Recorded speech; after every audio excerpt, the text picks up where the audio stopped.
Hello students, now we will discuss the significance of studying comparative revolutions. What is revolution? The term revolution refers to a movement. It is a historical process that aims to overthrow oppressive regimes. There is a growing sense of alienation among people. People mobilizes against inequality and injustice. Revolution aims to bring radical change in the social and political system of a country. What is comparative revolutions? Traditionally, historians have studied revolutions as distinct and separate events. For example, the American Revolution had its own entity, while a French Revolution was studied as a separate incident. Those revolutions were viewed as internal matters of the respective countries. But in the contemporary period, historians try to understand the revolutions in a holistic method. For example, how the English political philosopher John Locke's ideologies impacted both American and French Revolution. So, historians would try to understand how the British John Locke's philosophy was so far reaching that it impacted on the people of France and the United States. So, in this way, we can see that the historians take a cohesive historical approach. There are similarities and differences when we study comparative revolutions. Historians look into the similarities and differences between the revolutions. For example, there may be similarities in the factors leading to a revolution, such as the economic factors. Then again, the differences between the revolutions could be in terms of historical backgrounds, cultures, and languages of the people.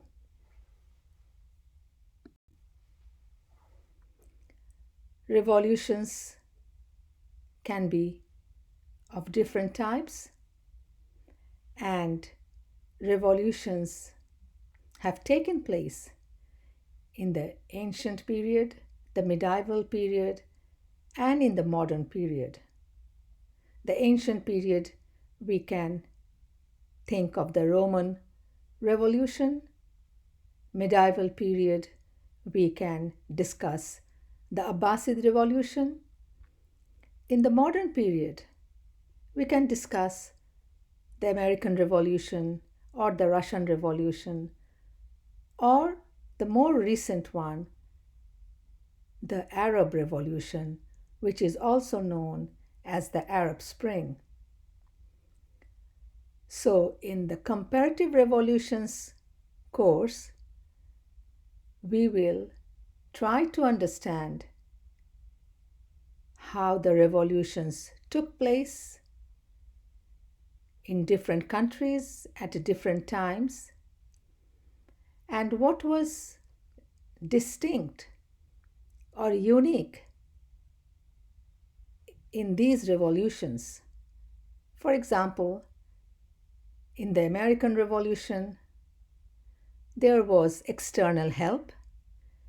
The French government, they were sympathetic to the American revolutionaries and they assisted them during the American Revolutionary War.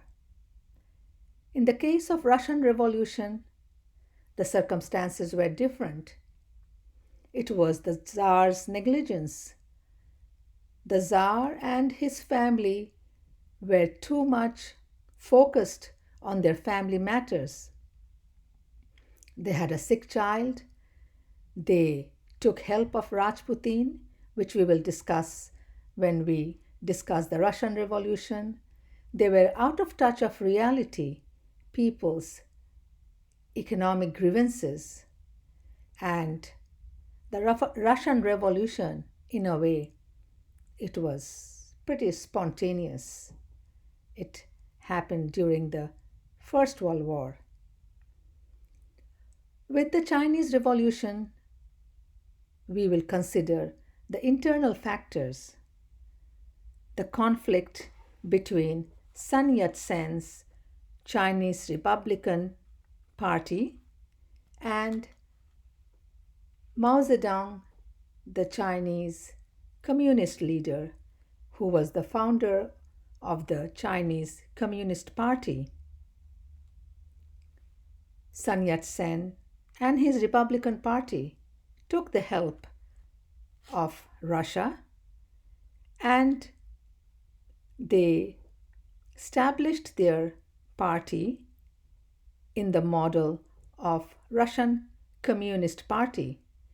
But then again, their approach was different from Russian Revolution or the communism ideology because they focused more on the Republican ideology, whereas Mao Zedong was more for the grassroots level people, more for the peasants, and he endorsed a very conventional communist ideology. Khmer Rouge revolution in Cambodia was very brutal. It led to genocide and killing of people. So this revolution was not for the social justice. This revolution, the Khmer Rouge revolution in Cambodia, was ruthless. It was carried on by the dictator and it didn't bring any positive social change. Instead, it brought misery to the people of Cambodia. The Iranian Revolution was an effect from the Cold War, the too much interference of the British leaders, the British government, and the United States into the internal matters of Iran.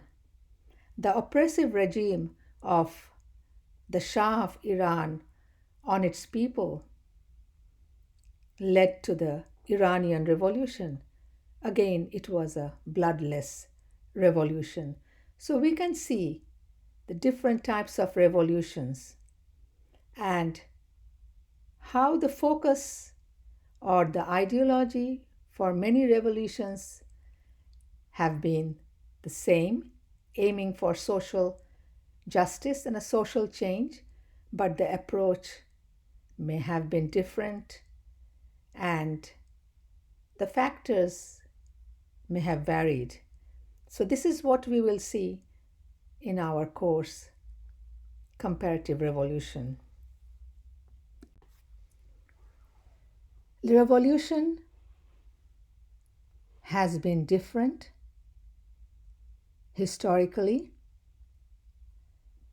The strategies of the revolutionary leaders can be very different, but perhaps the most common strategy of the revolutionary leaders have been mass mobilization, the mass or the people who think the same, who have the grievances against their oppressive regime, who are economically marginalized and perhaps silenced by their rulers.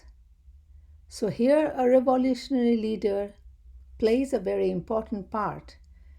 And in this context, in this slide, we can see the Russian revolutionary leader Vladimir Lenin addressing the Russians, the people who are gathered, and they are in support of the revolution to topple the oppressive regime, the Tsarist regime of Russia.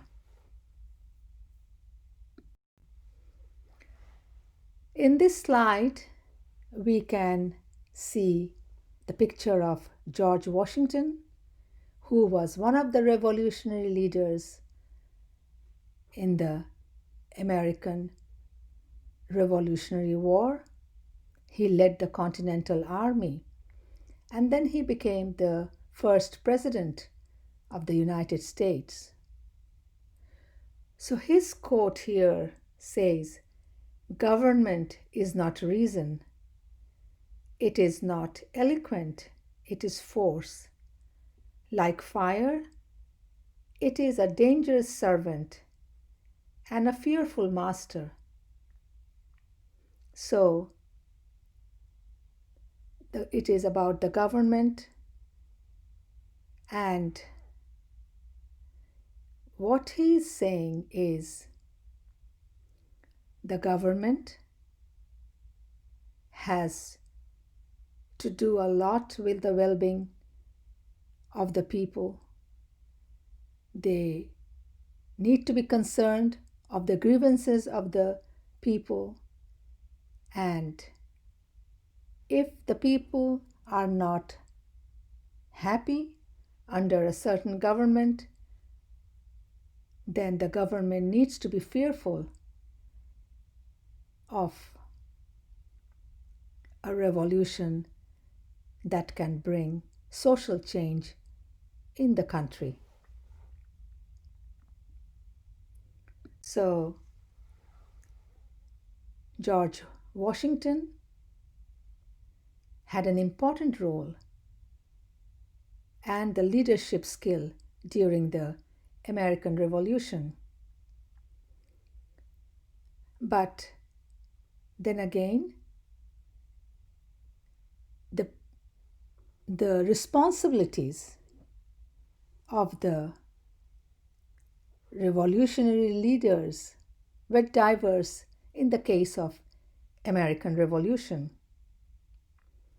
Say, for example, George Washington led the Continental Army, but then again, there were other revolutionary leaders who had played different role, and the mass mobilization and coordination has been very effective in the case of American Revolution. Here we see the picture of Thomas Jefferson, who wrote the Declaration of Independence, and it was signed by the revolutionary leaders on 4th of July 1776. So it was adopted by the Second Continental Congress on 4th of July 1776, and that is why the Americans celebrate the 4th of July, Independence Day. So the leaders have different roles to play in the revolution to make it successful, and as I discussed, and we will be looking into it more in the course, how the revolutions have been similar and then again it differed in certain aspects. So finally, the significance of the study of comparative revolution is that this course examines the factors that led to the revolution. It looks into the organizational strength, resources, mass mobilization, popular support, and leadership skills of the revolutionary period. It will assist the students to evaluate the social changes in the modern world. Thank you.